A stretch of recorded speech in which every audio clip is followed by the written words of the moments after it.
हर कहानी ना एक यात्रा होती है, लेकिन कुछ कहानियां सिर्फ सुनाई नहीं जाती, वो असल में हमें हमारे अंदर की एक यात्रा पर ले जाती हैं।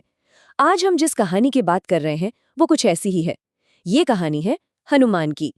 तो इस सवाल पर जरा रुकते हैं, सोचिए जरा।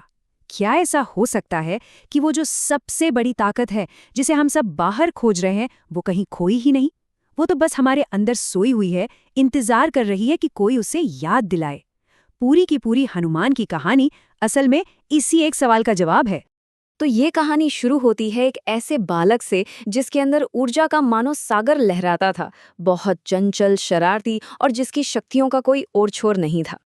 जरा कल्पना कीजिए, एक छोटा सा बच्चा सुबह सुबह उगते हुए सूरज को देखता है और उसे लगता है कि वो एक पका हुआ रसीला फल है। और फिर क्या, बस बिना एक पल सोचे उसे तोड़ने के लिए सीधा आसमान में उड़ जाता है। कमाल की निडरता थी और उससे भी ज्यादा गजब की जिज्ञासा।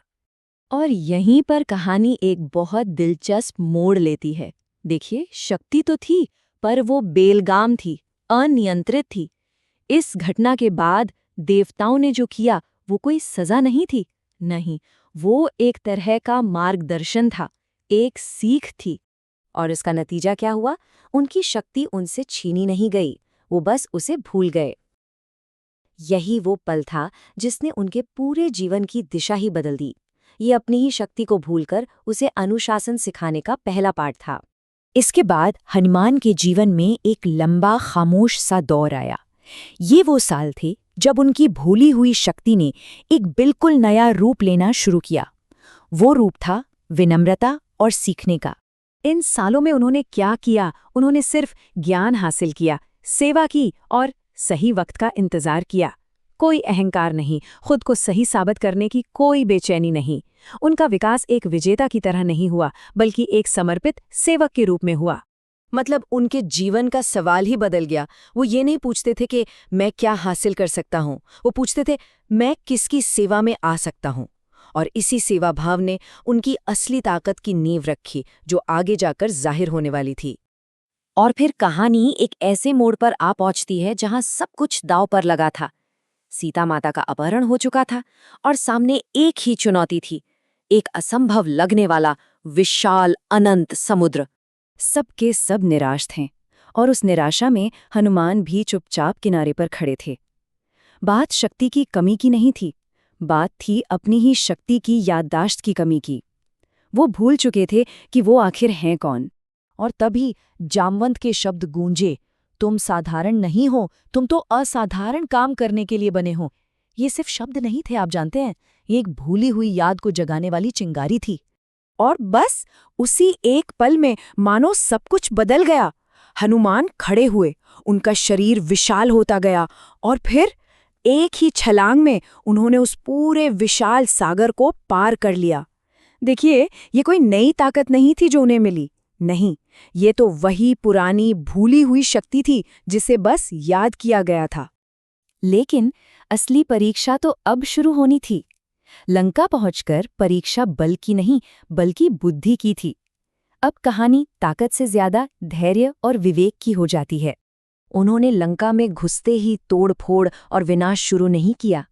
उन्होंने पहले देखा, सुना, हालात को समझा और फिर पूरी समझदारी के साथ अपना कदम उठाया।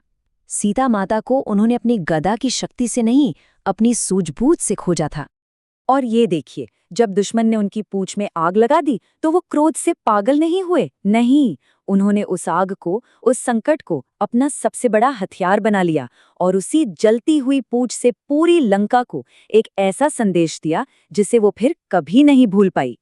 तो इससे क्या समझ आता है कि हनुमान की असली ताकत उनकी छलांग या उनकी गदा में थी ही नहीं। उनकी सबसे बड़ी शक्ति तो उनकी निस्वार्थ भक्ति और बिना अहंकार वाली सेवा में छिपी थी। जब उनसे पूछा गया कि वो कौन है, तो उनका जवाब अपने आप में सब कुछ कह देता है। उन्होंने कहा, जब मैं खुद को ये शरीर समझता हूँ तो मैं आपका दास हूँ, और जब मैं खुद को आत्मा समझता हूँ तो मैं आप ही का एक अंश हूँ। मतलब उनकी पहचान ही सेवा और भक्ति थी। अच्छा, अब इस कहानी को जरा अपने अंदर झांक कर देखते हैं, क्योंकि ये कहानी सिर्फ हनुमान की नहीं, ये कहानी हर इंसान के अंदर छिपी हुई उस अपार क्षमता की भी है।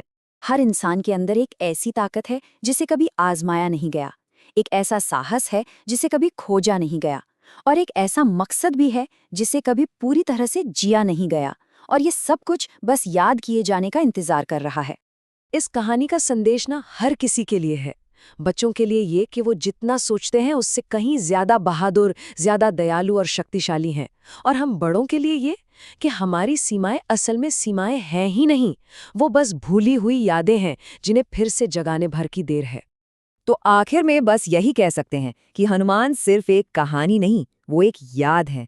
इस बात की याद कि हमारी सबसे बड़ी शक्ति हमारे बाहर नहीं, हमारे अंदर ही है, बस उसे जगाने की जरूरत है।